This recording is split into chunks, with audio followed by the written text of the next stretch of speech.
told to watch this from CoffeeZilla. Box is part of a billion-dollar network no one uses. It's called a Helium miner, and I was gifted it by a friend who told me that it would pay me every day just to sit on a shelf. How? Radio waves, magical thinking. I honestly didn't care. It was free for me because it was a gift. I'm heavily in debt from the $10 million studio, obviously, and so I had nothing to lose. And fast forward 4 months, we finally have the... I like how he says $10 million studio just to like piss people off. But I mean, he does a lot of views. I wish we did a lot of views. I need to do better on my content. See, he has more entertaining content. You guys always tell me to go watch him. Why aren't you telling him to go watch me, huh? What's that about? You sons of bitches. The results, and they aren't great. I've made $22 with this little thing, which is a 20th of the cost of the actual machine. I think that's better than I ever did. Hold on. Hold on.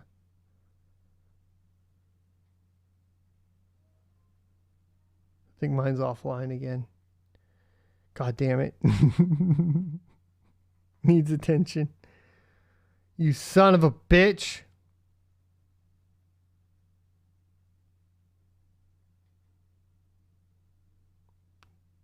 Fucking hate this app, dude. I've made $5.84 on my HNT miner. For about $400, which means if I had paid for it, I'd break even in about 6 years. But even worse, the daily rewards of the Helium miner have been falling fast, partly because of the discovery that most of the revenue of this network come from other miners buying more miners. And finally, it looks like it's collapsing, with users complaining very loudly on Reddit, and things just look really bad. And today, I want to tell the story of how that happened, how this little company, Helium, grew a billion-dollar organization building a network no one uses. Helium was a company that originally started without the idea for a crypto coin. It was first a company trying to help build the Internet of Things. You guys have all heard that buzzword before, right?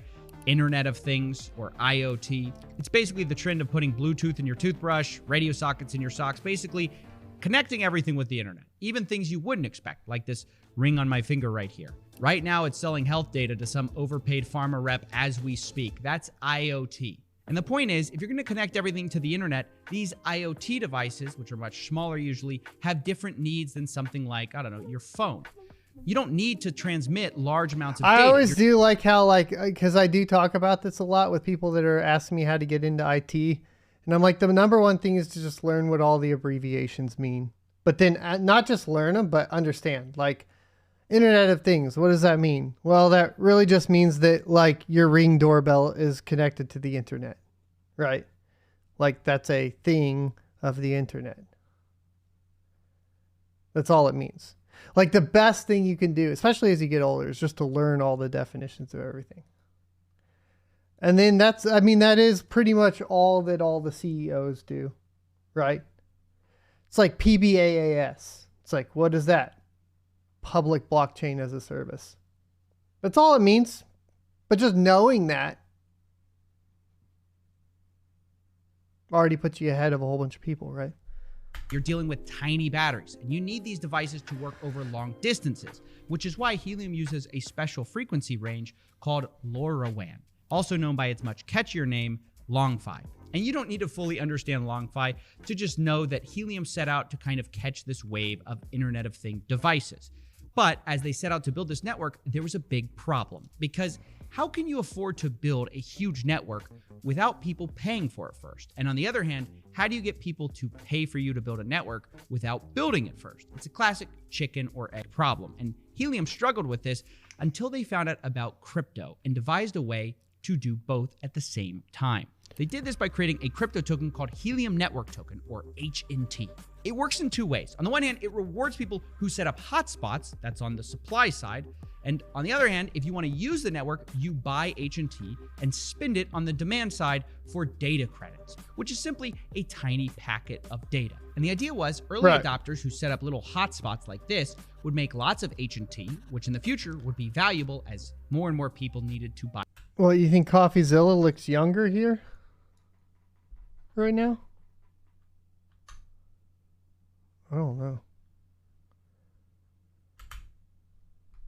By these data credits. It all sounds pretty good, right? So what's the catch? Well, for a long time, this really was the rocket fuel that propelled the Helium network. Deep and fake. it was pointed to as a real use case of crypto. I'm sure you've heard before, like, what do we actually use crypto for? Well, oftentimes people would point to Helium network as a great example of real world use cases of crypto, because a single crypto coin was bootstrapping an entire wireless network. No small feat. And for a while, things were going great. Hundreds of thousands of regular people were setting up and spreading the word of wireless hotspots. And of course, passive income. This is the best way to make passive income. Passive income. Passive income. And I can't stress enough how much of the adoption of these Helium miners were due to thoughts about getting rich and passive income.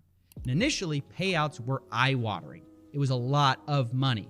Some miners were making hundreds of dollars, if not $1,000 a month, just from one miner. And if you consider that each of these cost about $400, it wasn't hard to see why many people quickly ordered more and then more. Yeah. Because they're literally little money printing Same machines. thing with like mining, And demand right? for these machines grew so fast that it actually became impossible to order them for a while. They were just out of stock. People even joined wait lists that were over 6 months long for these things. But eventually, these supply issues were able to be worked out, and the supply of these little guys exploded.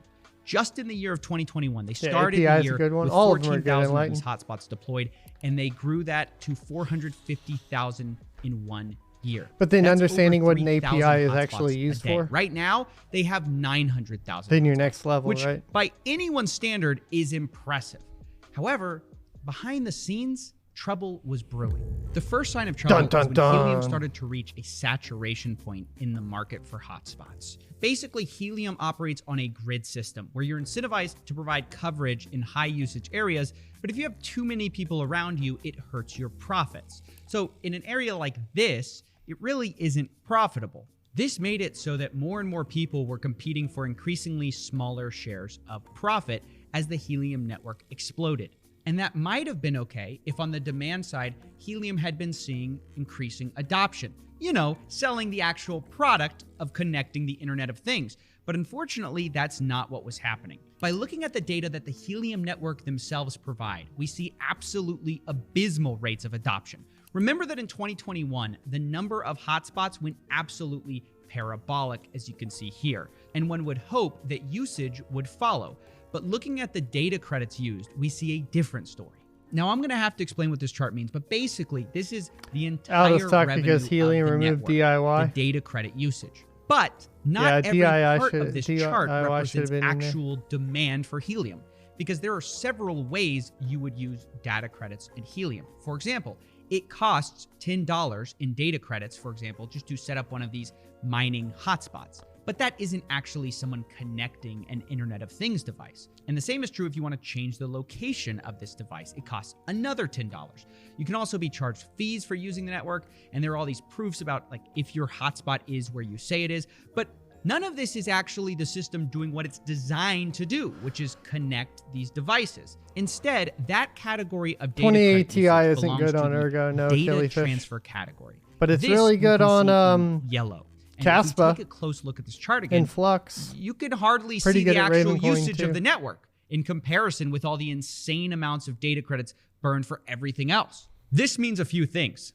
Actual demand for this network is almost non-existent. Literally in June of this year, it was reported that the actual demand revenue for Helium was only $6,500. God This was dang. reported by the Generalist, and it's hardly enough money to justify a $1 billion valuation. Now, the CEO of Helium, Amir Helium, responded to these accusations, arguing that while the numbers are true, they weren't fair because the total revenue of the network is insanely high, $54 million over its lifetime. But I think he's confusing things here because we all know that the Helium network is being used a lot.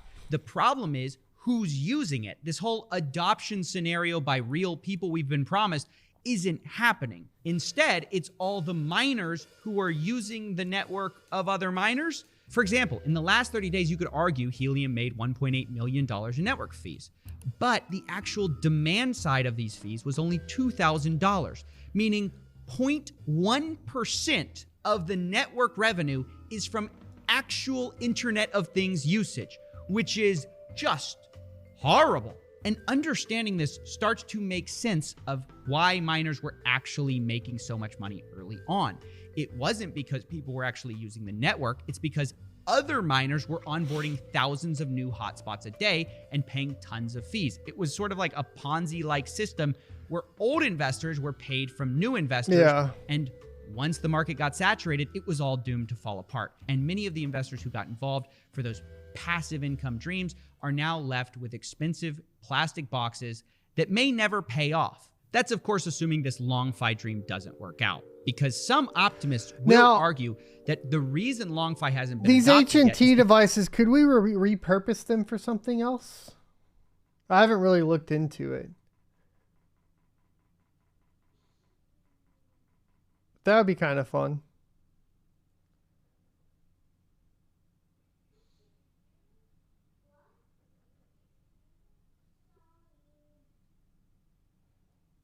No, I'm being serious. Like, what else could we repurpose them for? Just Raspberry Pis on a lot of them? Target practice? No. The racks are Raspberry Pis. Went to move HNT off the network. Oop, somebody said they went to move HNT off the network. R2 did. And transfers are currently down. Makes sense. Because no one was building products for LongFi when it wasn't a thing. Now that it's a thing, people are going to build the products and adoption's going to grow in the next 5 years. That's their argument. But I have to say, I'm a bit skeptical given the unit economics of Helium. Because think about it. On the one hand, their pitch is that their data is way cheaper, 360 times cheaper according to their CEO. On the other hand, the amount of data Helium wants to sell you is by design tiny because of the frequency band. So you're selling a tiny product and you're selling it 360 times cheaper. How do you become profitable with that? You have to be servicing absolutely massive numbers of devices. And I'm just not convinced that's going to happen because I already own plenty of Internet of Things devices and most of them just use Bluetooth or 2.4 gigahertz Wi-Fi. I don't need LongFi. And I guess this all begs the question, how, if this data was sort of always public, did we miss this for so long? How did Helium manage to convince so many people that they were on the cusp of being successful? Well, it's on this front that it turns out the Helium team may have been misleading customers, because for a long time, Helium advocates would point to key partnerships as a sign of real-world use right around the corner. They advertised two really important companies in particular, Lime and Salesforce. Salesforce would be huge, obviously. Brands. However, it was recently reported to Mashable that these partnerships weren't really real at all. The scooter company Lime says they only tested the product 3 years ago, and part of the condition was that they couldn't use their name for promotional material because it wasn't a real partnership, it was like a trial. And according to The Verge, Salesforce also wasn't in a real partnership with Helium. They say, quote, Helium is not a Salesforce partner, and that they don't use the technology. So, oops. Now, once again, I have to tell you that Helium responded to this and said it's all a misunderstanding. It's like the NVIDIA Flux partnership. Yeah, on Retro. This front, I'm not going to give them the benefit of the doubt. I think it's far too convenient that they were able to use these large brands to make themselves look good. And I just think they're upset they got caught. Now, with that, you're sort of caught up to speed with Helium as of now. And the question, of course, is now what? They're obviously in trouble. They have a huge network with hardly any real customers, but they do have a lot of loyal miners. So what's next? Excuse the yawns. I'm trying to feel better. They want to move into another network category having trouble getting potentially oxygen. More adoption. That is 5G. And like last time, they want this to be rolled out by their faithful investors who built their first big network. The catch, of course, is that you can't use your old device for 5G. You need to buy a new device, and it's much more expensive, like 5 times more expensive. And from here, it kind of gets complicated. They set up some sub-DAOs. They created a new token to represent this. But even so, it seems like there are people willing to go along with this ride too, because already 2,000 5G hotspots have been set up in 47 states. It's pretty shocking given how bad their rewards are right now, that people are just dumping more money into their new project. But either way, I think more than anything, this shows how good crypto is at getting buyers before demonstrating real demand for a product. It shows how people ignore actual fundamental value when faced with the enticing opportunity of passive income. And it also shows how much early adopters just want to see those 100x gains that may or may not come. We may never know for years whether Helium's plan to bootstrap a wireless network from scratch will have worked. But what we do know is they certainly aren't the ones who paid for it. And to be fair, neither am I. I didn't pay for this thing, so in a way, I'm not too upset. I'll probably go plug it back in and make my pennies until either I'm a millionaire or it stops being worth the electricity that it uses. But for those of you thinking of jumping in, investing in Helium and these crypto schemes that are going to change the world, 31 this is a messages really cautionary deleted. tale. Oh, I'll unban you.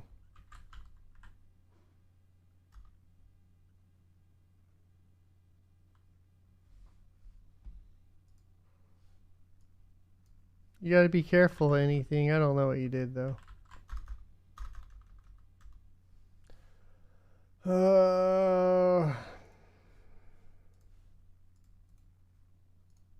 Damn.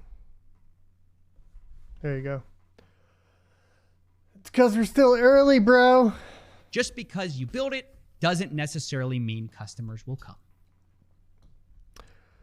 Yeah, I mean, he's pretty hard on Helium, but at the same time, I agree with a lot of it. It's like every time I looked at it, I do remember getting those questions like a lot early on, like, what do you think about Helium? The following is a conversation. And I would say, like, I don't understand from Helium's perspective, I don't understand how this powers the Internet of Things. Right? Like, because Internet of Things does just run off of, you know, basically communicating, a Bluetooth device communicating with your cell phone or a Wi-Fi device communicating, or a device communicating with your Wi-Fi signal. And then that's pretty much how it goes. And so it never seemed like, I never understood how it would really matter to have basically just a set of devices that were piggybacking off of other network to run some other network. It didn't make a lot of sense. No, but it wasn't rebroadcasting Wi-Fi globally.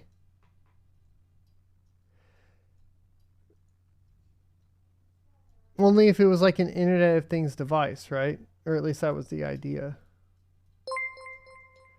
Hugo Down, coming in with a ton of gifted subs. Thank you, good sir. 10 tier 1 subs.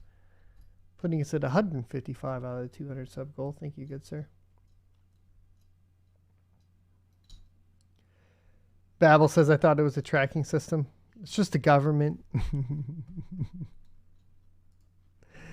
It's just the government, bro.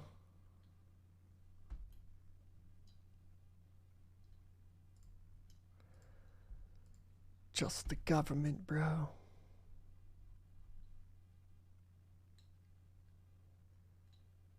Sued by ISPs for reselling their internet? I don't think that would really matter. I'm trying to think here, because like you can make a guest network public.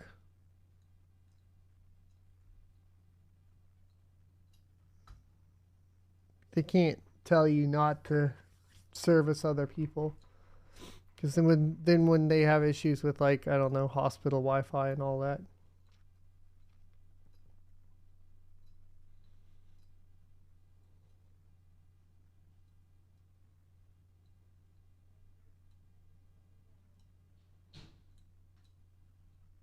Don't earn money from it.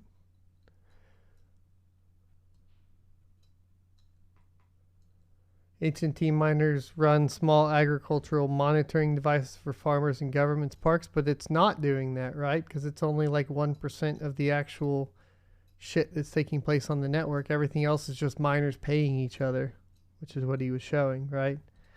Which, I mean, does go to like question what happens with proof of work once Ethereum's gone.